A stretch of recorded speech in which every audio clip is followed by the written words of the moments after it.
Hello, my dear children. Here I am again with you all, and today we'll start second chapter of English literature, and that is a poem. And it is a very interesting and nice poem. I hope you all will like it. The name of the poem is, or the title of the poem is Colors, and it is written by Christina Rossetti.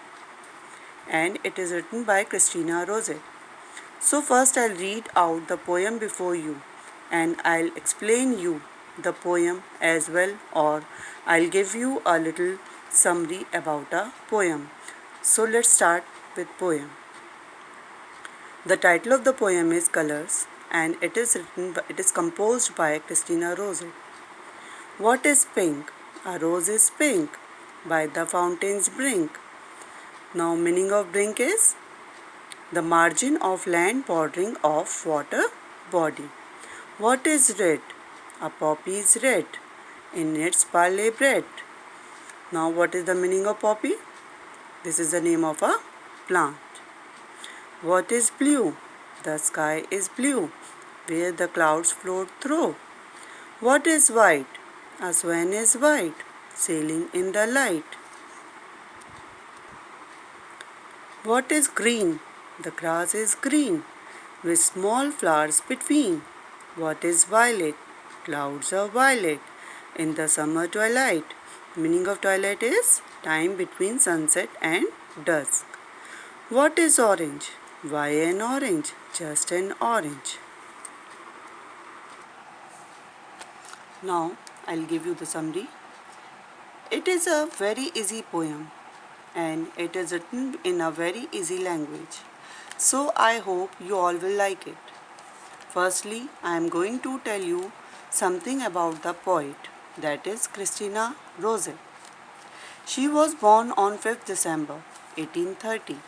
She was an English poet and she has written a variety of devotional and poetry for children.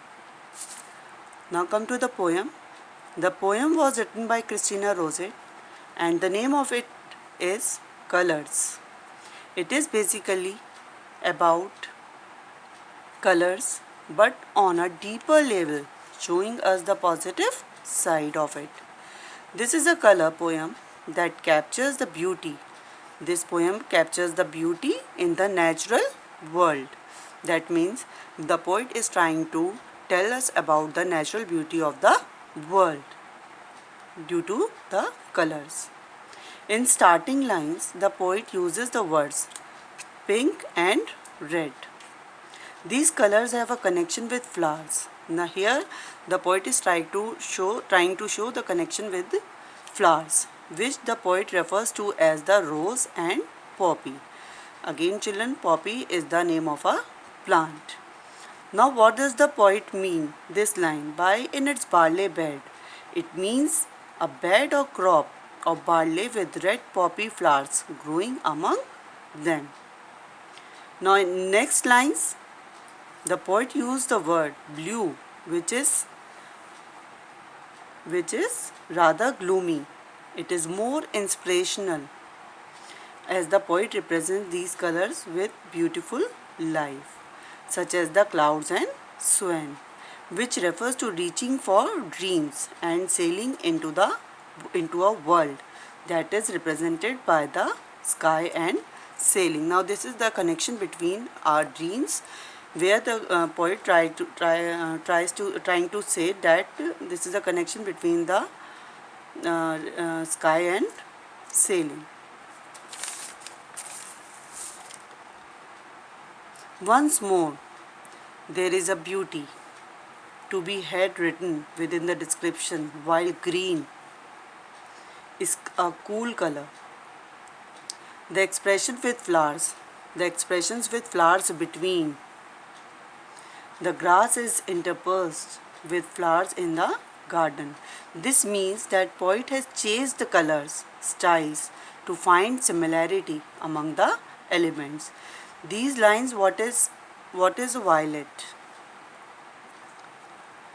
Clouds are violet in the summer twilight.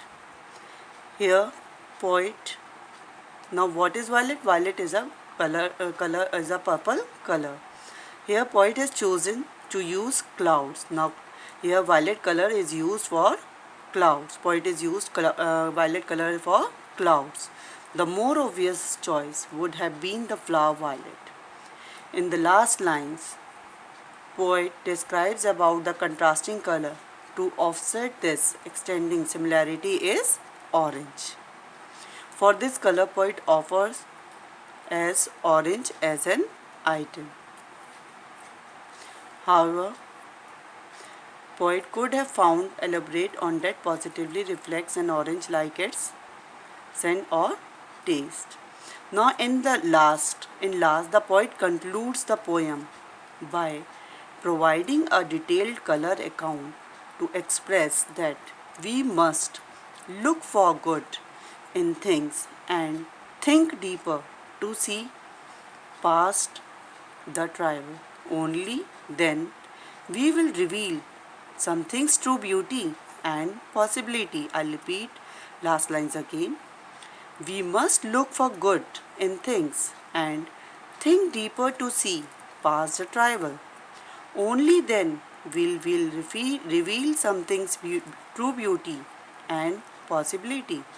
So I hope you all understood the poem very nicely. So whatever I am giving here or explaining you here, listen very carefully. I hope you all will like it. Thank you very much. Have a nice day. Be happy, be safe.